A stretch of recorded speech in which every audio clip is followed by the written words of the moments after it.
Yes, दरवाजा खुला हुआ है। लगता है अवनी ने मुझे माफ कर दिया।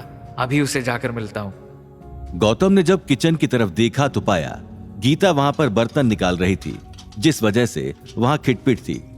गीता काम कर रही थी। ये विजुअल बहुत ही रेयर था, लेकिन वो बिना गीता से कुछ कहे ऊपर जाने लगा। जब वो ऊपर दौड़कर गया, उसने खुले दरवाजे के जरिए कमरे में झांका, तब उसे अवनी कहीं दिखाई नहीं दी। शायद अवनी वॉशरूम में होगी। यहीं बैठकर अवनी का इंतजार करता हूँ। लगभग 20 मिनट हो चुके थे, लेकिन अवनी बाहर नहीं आई। गौतम ने मन ही मन सोचा, अवनी इतनी देर से अंदर क्यों बंद है? शावर की आवाज भी नहीं आ रही है। कहीं उसने कुछ कर तो नहीं लिया?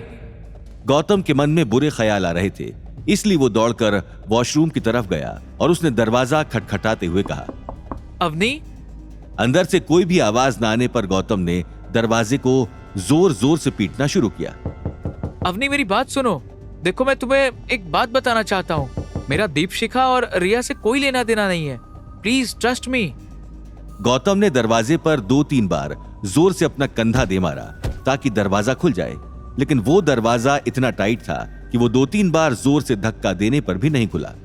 इसलिए गौतम 4-5 कदम पीछे गया और दौड़ता हुआ आया, और इस बार उसने अपने दोनों हाथों से दरवाजे पर जोरदार धक्का मारा, जिसकी वजह से वो दरवाजा खुला।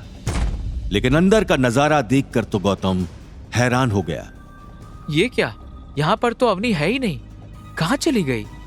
गौतम पागलों की तरह कमरे में इधर उधर देखने लगा, लेकिन अवनी उसे कहीं दिखाई नहीं दी। इसलिए वो चिल्लाता हुआ सीढ़ियों से ड्राइंग रूम में गया।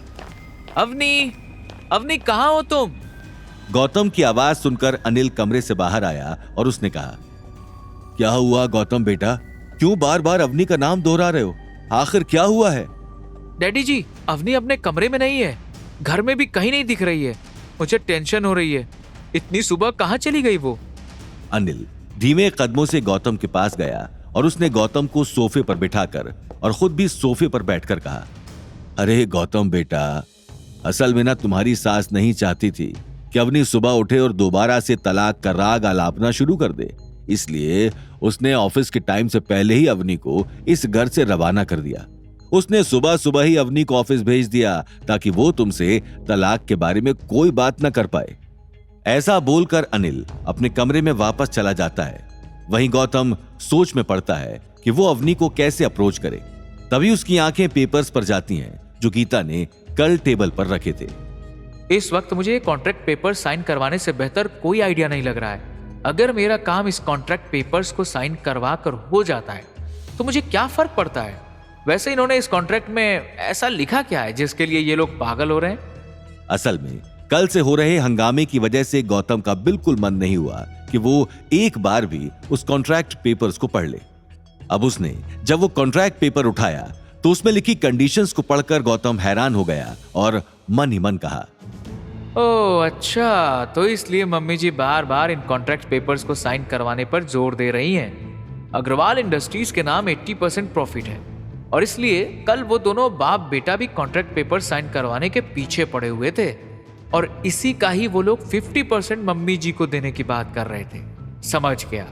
मुझे इन लोगों की सारी चाल समझ आ गई है। ये लोग मुझे मोहरा बनाकर दीपशिखा से साइन करवाना चाहते हैं ताकि ये लोग मालामाल हो जाएं। तो ठीक है, फिर इस वक्त मुझे भी यही बेहतर आइडिया लगता है। मैं अवनी को इसके अलावा किसी सूरत में नहीं पा सकता और अगर दीपशिखा के साइन कराने से मेरा फायदा होता है तो क्यों नहीं। ऐसा सोचने के बाद गौतम कॉन्ट्रैक्ट पेपर्स लेकर सीधा घर से बाहर निकल गया और वो गाड़ी को चलाकर एक सुनसान जगह पर ले गया। वहां पर उसने फोन मिलाया।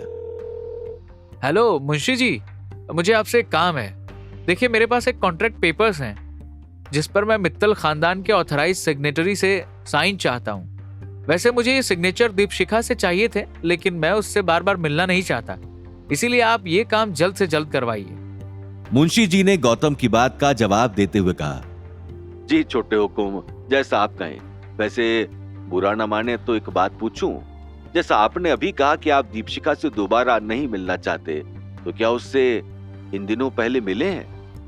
ऐसा बोलते हुए मुंशी रुक गया और गौतम ने सवाल करते हुए कहा, मैं उससे बिजनेस के सिलसिले में एक बार मिला था, लेकिन आप क्या बता रहे थे?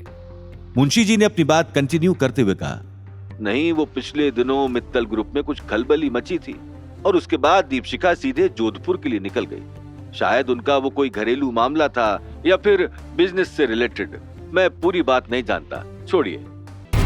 आगे की कहानी जानने के लिए देखिए अगला एपिसोड सिर्फ पॉकेट एफएम के यूट्यूब चैनल पर और रॉयल वारिस के सारे एपिसोड्स को सुनने के लिए डिस्क्रिप्शन में दी लिंक से डाउनलोड करें पॉकेट एफएम ऐप।